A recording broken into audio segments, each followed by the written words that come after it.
Hello everyone, it's the Cuber and welcome to the notation guide and the fundamentals of 3x3 Rubik's Cube.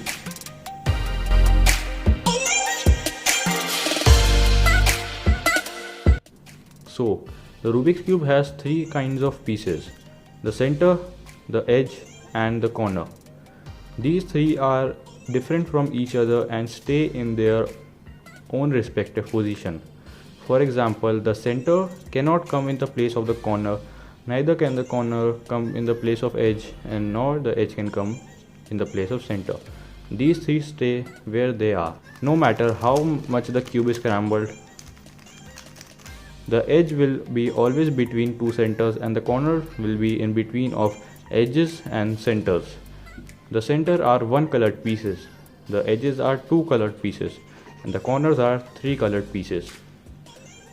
No matter how scrambled the cube is, all the centers remain in their pieces. For example, this is a solved cube, and in this cube, if I hold the white side to the top and the green in the front, as you can see, the white center is in the top, the green is in the front, and the red is in the right, and the orange is in the left, and the blue is in the back, and the yellow is in the bottom.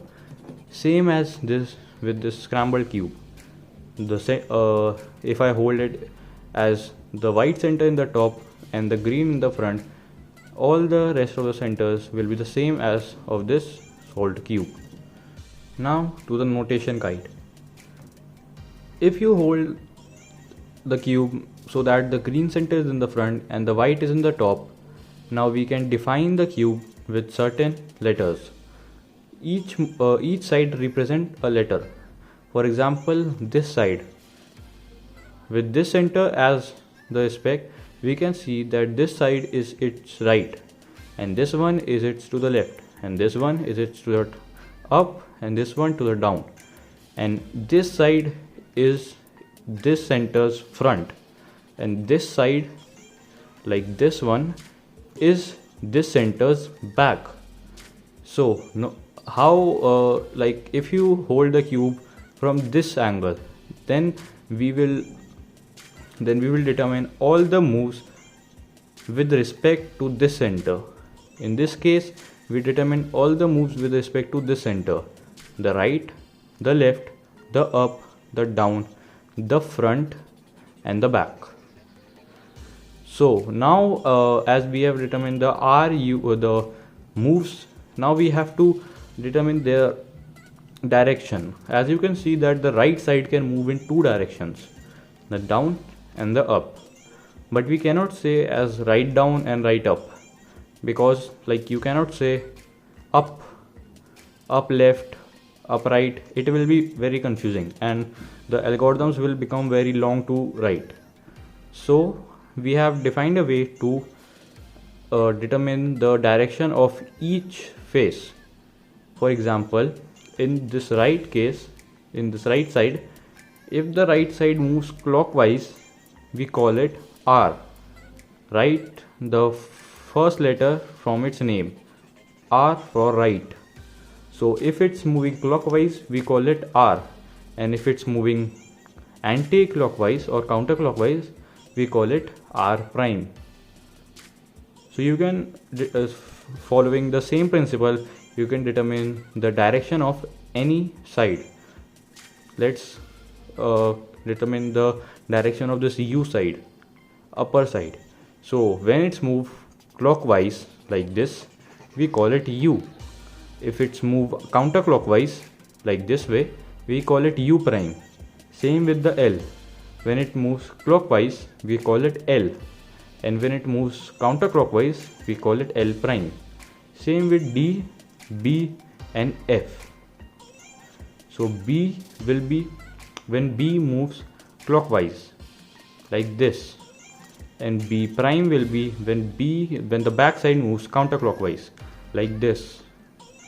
Front F will be when the front side moves clockwise like this, and F prime will be when the front side moves counterclockwise like this. D will be when the downside moves clockwise like this, and D prime will be when the downside moves counterclockwise like this. If we move any side twice, then we use 2 in front of the letter of that side. For example, in this case, if we move the right side twice like this, we can call it R2. If we move the left side twice, we can call it L2. Same with B side, back side, it will be called B2, U2, D2 and F2. So apart from the basic moves like U, D, R, L and F and B, there are 3 special kind of moves like M, E and S. M stands for middle, E stands for equator and S stands for slice. So we also need to determine their direction. So M follows L. So like L is this and L prime is this. So M will be this and M prime will be this. E follows D. So D is this. So E will be this and D prime is this. So E prime will be this. S follows F. So F is this and so S will be this. F prime like this. So S prime will be this. Out of all these 3, M is the most common one and you face it the most. E and S are used very rarely.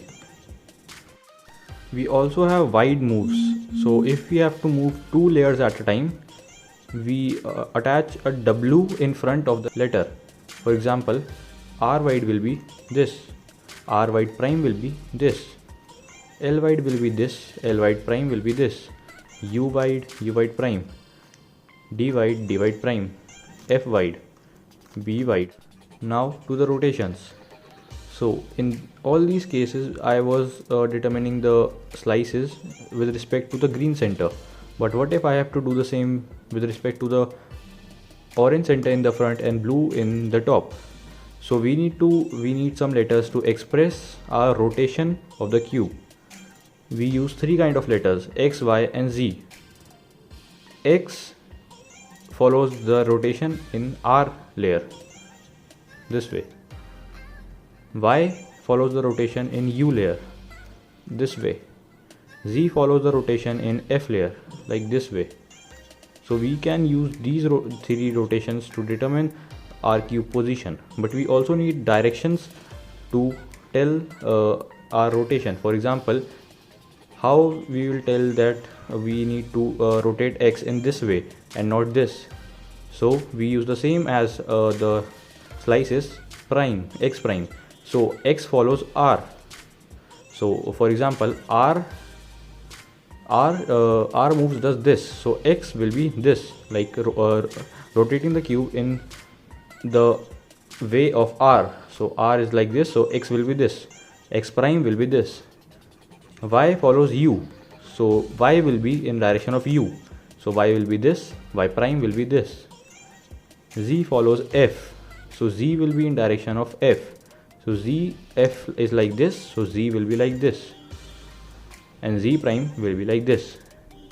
So if we need to rotate to this position, we will simply say X and then a Y prime. We are here. So these cube rotations are very helpful to express the position of the cube. So that was all for this video. In this video I explained all the notations and the basic fundamental about the 3x3 Rubik's Cube. This was a connection to how to solve a Rubik's Cube video. So thanks for watching and stay tuned for more content. Until then, this is DCuber signing off.